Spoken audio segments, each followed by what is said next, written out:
El APRA fue un movimiento político que nació en los años 20. En realidad, Aya de la Torre fundó la Alianza Popular Revolucionaria Americana en 1924 cuando estuvo desterrado en México.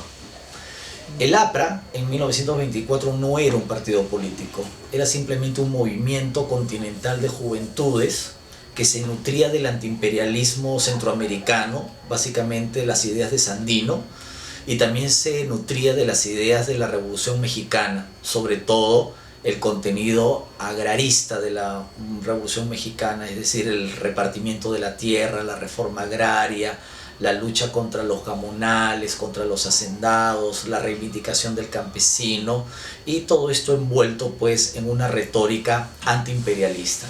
En esa época el antiimperialismo tenía que ser contra los Estados Unidos porque era la amenaza latente, ¿no? en América Latina.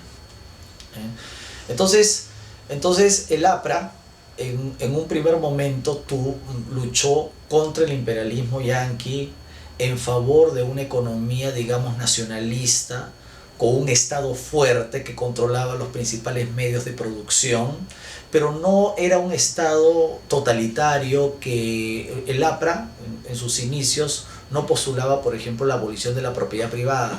La propiedad privada existía, pero solamente la mediana y la pequeña propiedad, porque la gran propiedad, por ejemplo las industrias, las telecomunicaciones, qué sé yo, debían estar en manos del Estado, la minería también, y la tierra en cooperativas, ¿no? Porque el APRA decía que solo, o Aya de la Torre, que era su líder, lo que el APRA quería es que el Estado sea fuerte para que el Estado negocie con el imperialismo.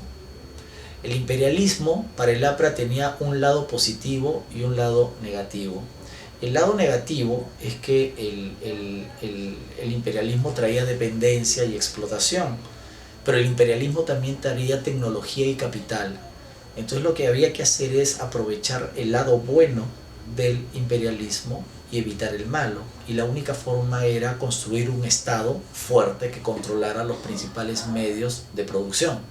Entonces ese Estado fuerte sí podía negociar con el imperialismo para que vengan los capitales, pero sujetos a las normas o las leyes nacionales. ¿No? Esa es la ideología. Esa es la ideología del APRA. Ese es el primer APRA. Claro. El APRA auroral, el APRA de los años 20, el APRA con retórica revolucionaria, ¿no? Que estuvo influido por varias corrientes políticas. Es decir, el APRA en un primer momento, como dije, está influido por las ideas de Sandino, por las ideas de la Revolución Mexicana, tiene también influencia marxista, sin ser un partido marxista. Es un movimiento populista.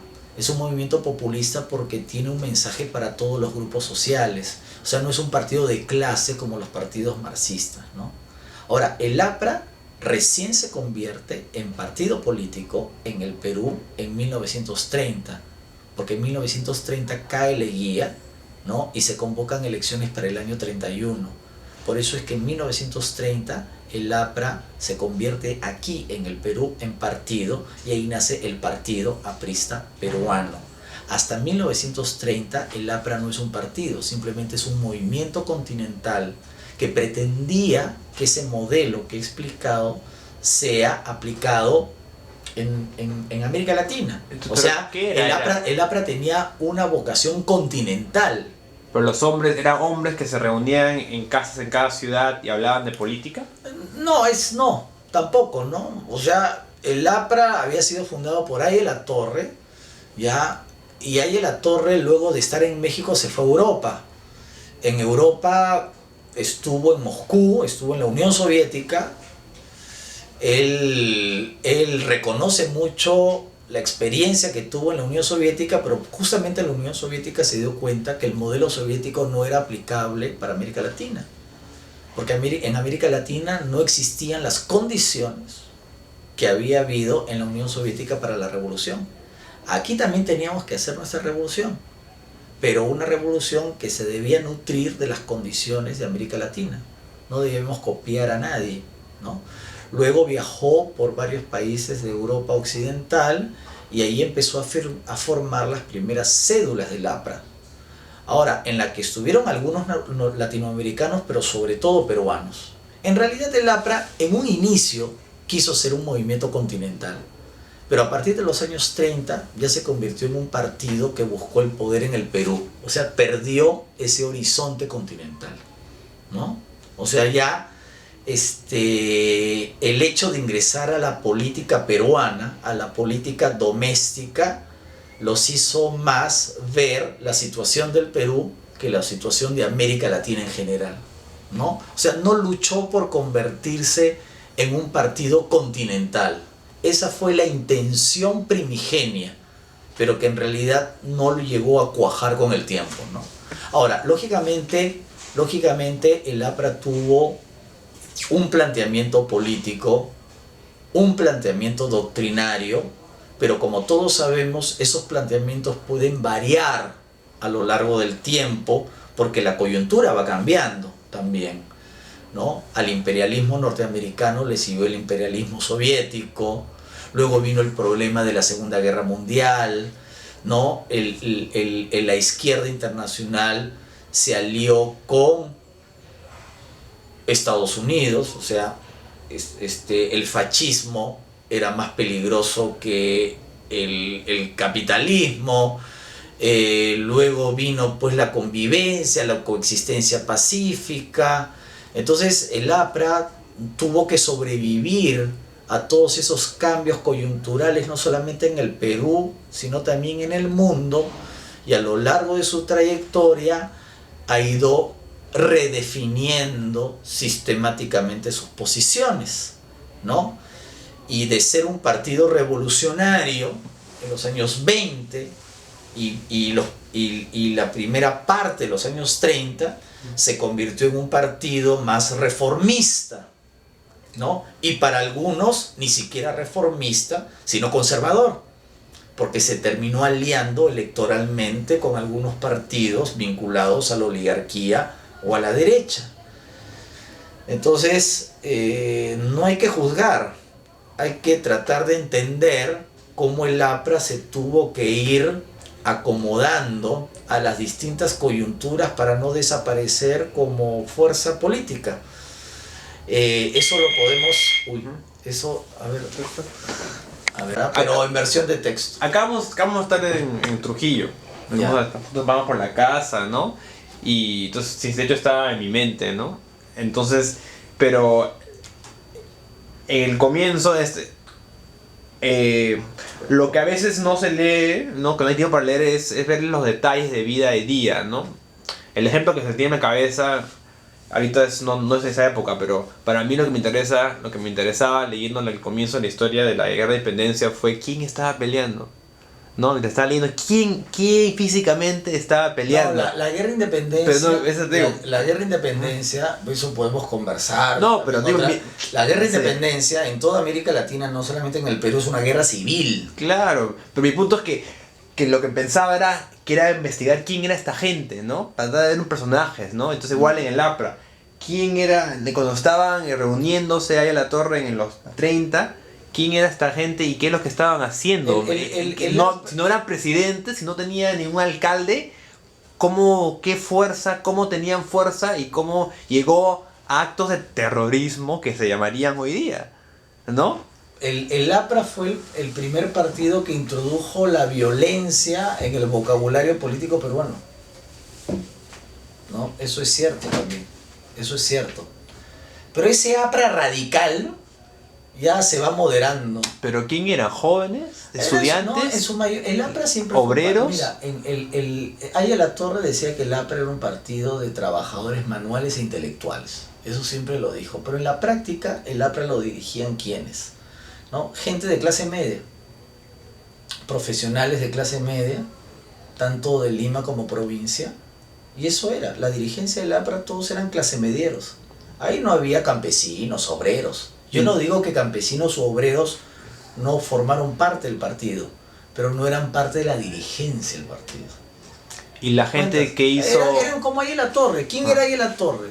Aya La Torre era un personaje de clase media provinciana, ¿no? De una familia trujillana, venida menos, habían perdido su hacienda, porque estas haciendas, estas grandes haciendas azucareras despojaron de sus tierras a sus dueños originales, porque se las compraban, los extorsionaban para comprárselas, ¿no? Y de ahí vino ahí la torre, ¿no?